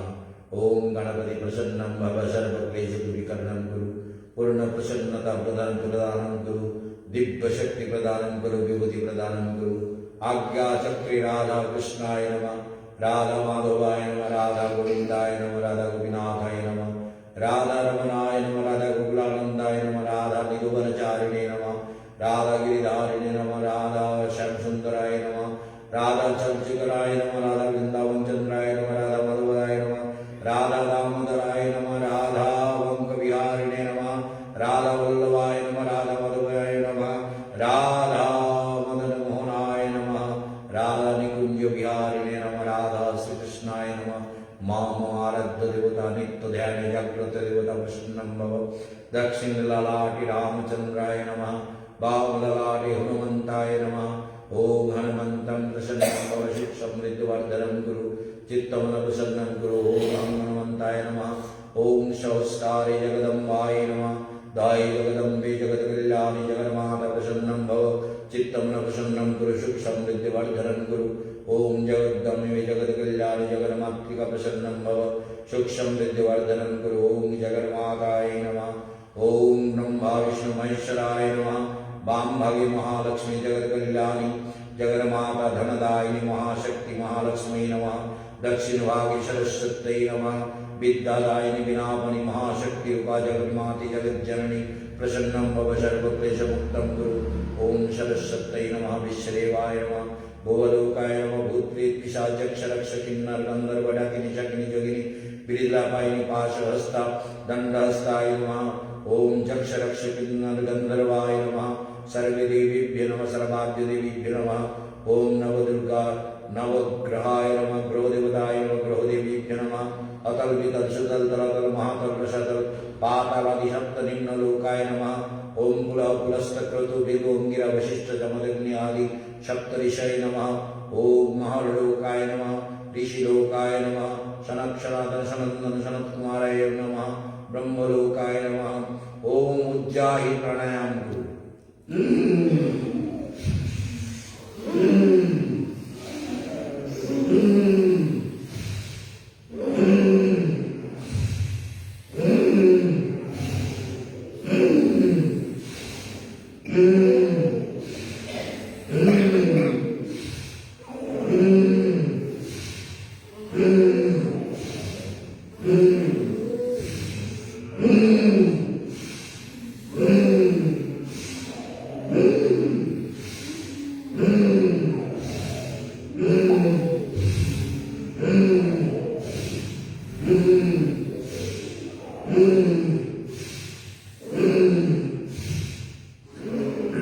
विश्राम ब्राह्मणी प्राणायाम। ओम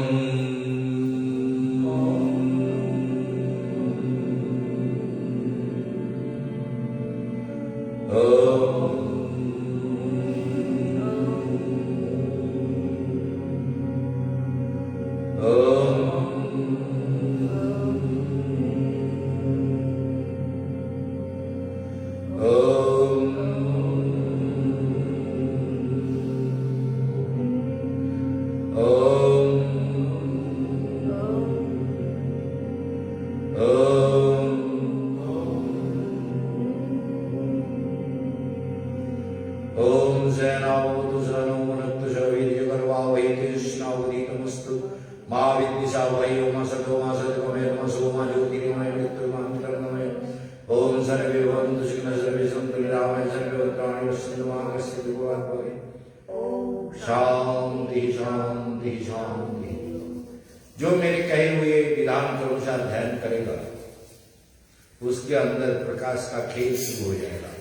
आलोक खेला शुरू होगा। नानान रंग बेरंगेर आलोर खेला ভেতরে শুরু হবেই হবে। যার হবে না সে দুর্ভাগা। এই জন্মে তার মুক্তি কোনোদিন হবে না। কেশবানন্দ গ্যারান্টি দিচ্ছে যার মধ্যে আমার এই ধ্যান প্রকরণে আলোর খেলা শুরু হয় না, যে ভেতরে আলোকে দেখতে পায় না, ভেতরের জ্যোতির সঙ্গে পরিচিত হয় না, शब्द चक्र में देवताओं का दिव्य आलय से जिसका परिचय नहीं होता उसके जीवन में कोई कल्याण होने वाला नहीं है। ये मेरा दिव्य अनुभव है, इसलिए मैं ध्यान चेतना में यही कहता हूं कि अपने जीवन को सुंदर बना लो। ठीक है, आप मुंडक आसन करना है, शक्ति को भी खींचना है।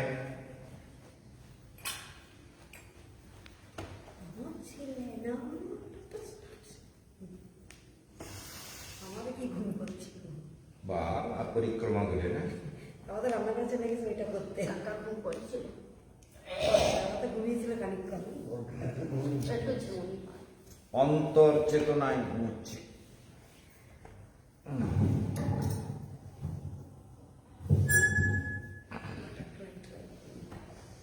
मुंडक आसन।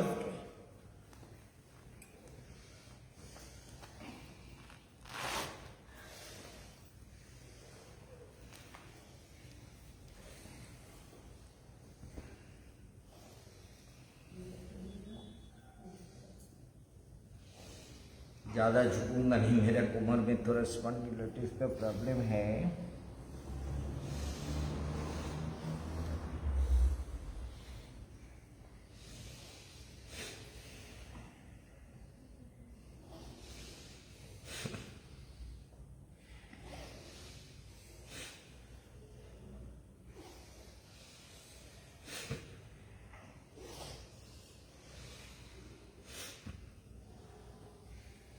अग्निसार क्रिया,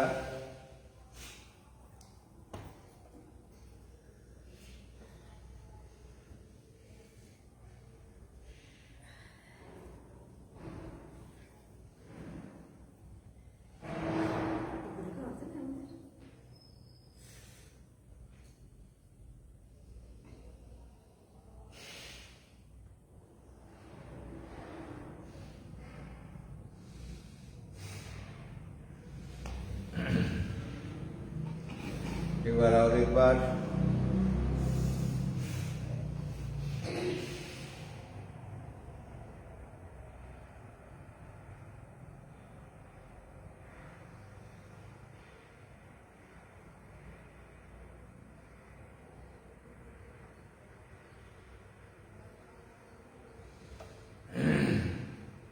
आप शक्ति को ऊपर की तरफ खींचना है,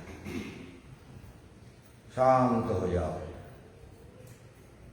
ज्योतिर्मय प्रकाश में चले जाओ, सारा आनंद का अनुभव करो। अंदर से तीव्र रूप में जागते रहना है, हेतुर्थ के तीव्र रूपे जगे थकते हो। जो सोवत है सो खोवत है, जो जागत है सो पावत है। इसलिए स्टार्ट।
কাকে টানছেন? কেসি দাসের রসগোল্লা এরকম করতে জানো তো?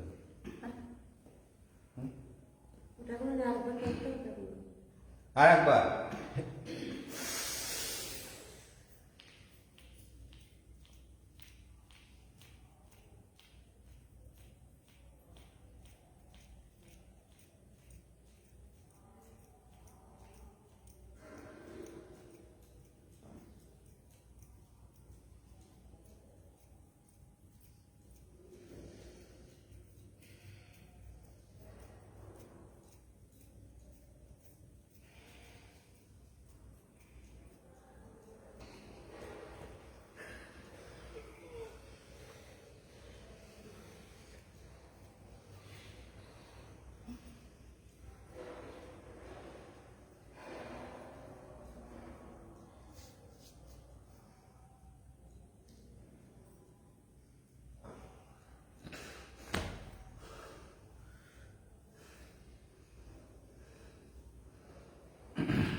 ব্যাকগ্রাস।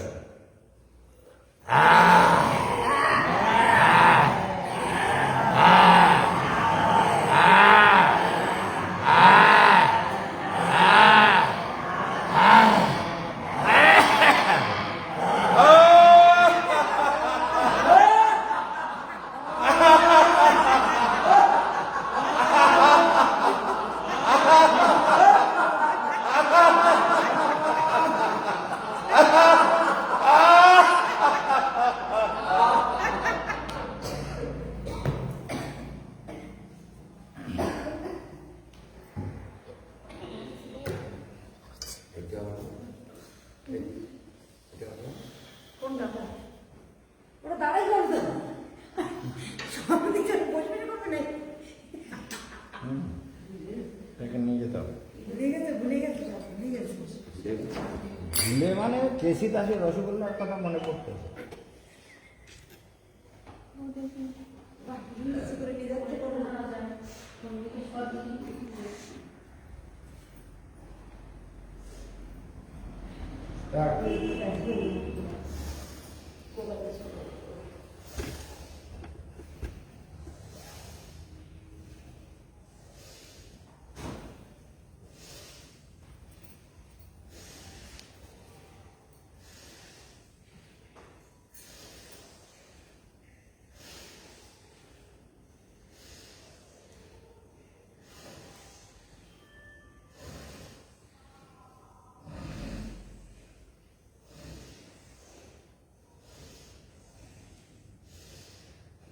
विश्राम।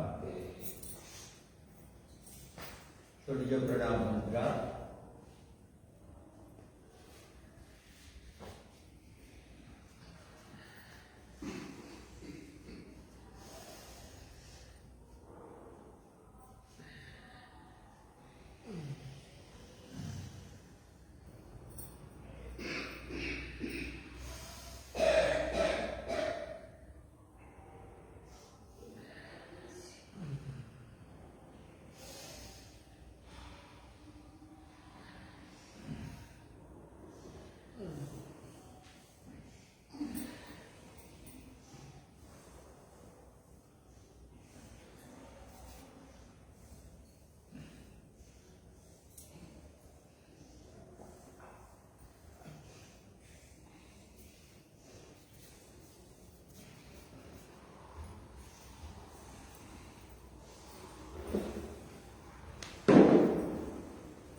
Free hand exercise.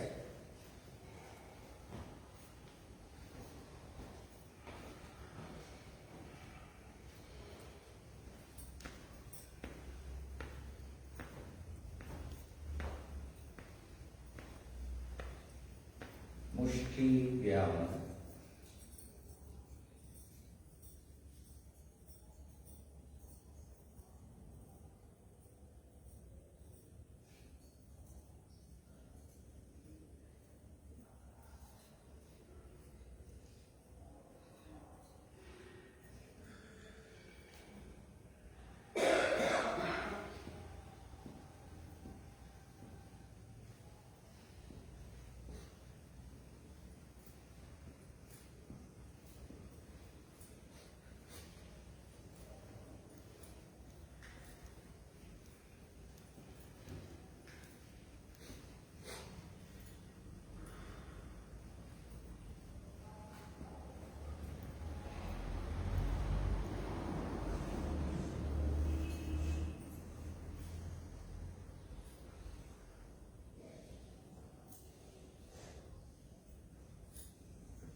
front stroke.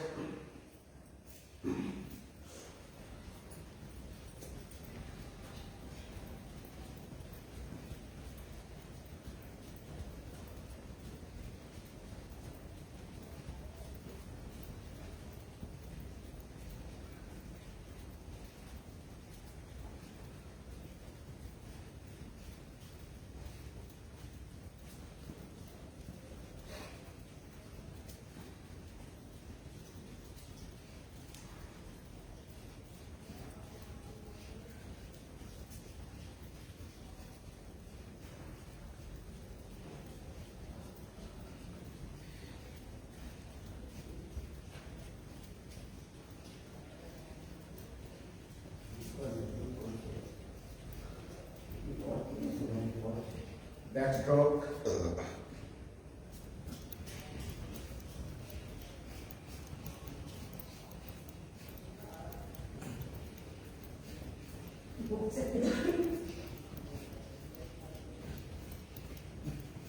Mungkin bawaan kayak gitu.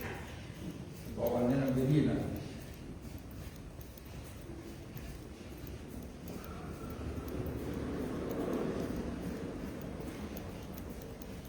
Itu rasa.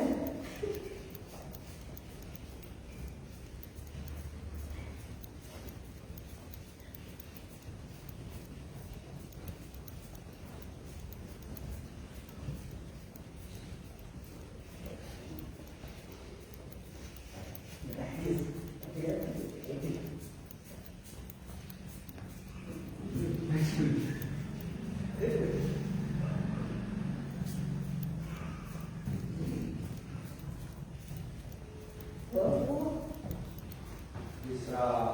Itu rasa.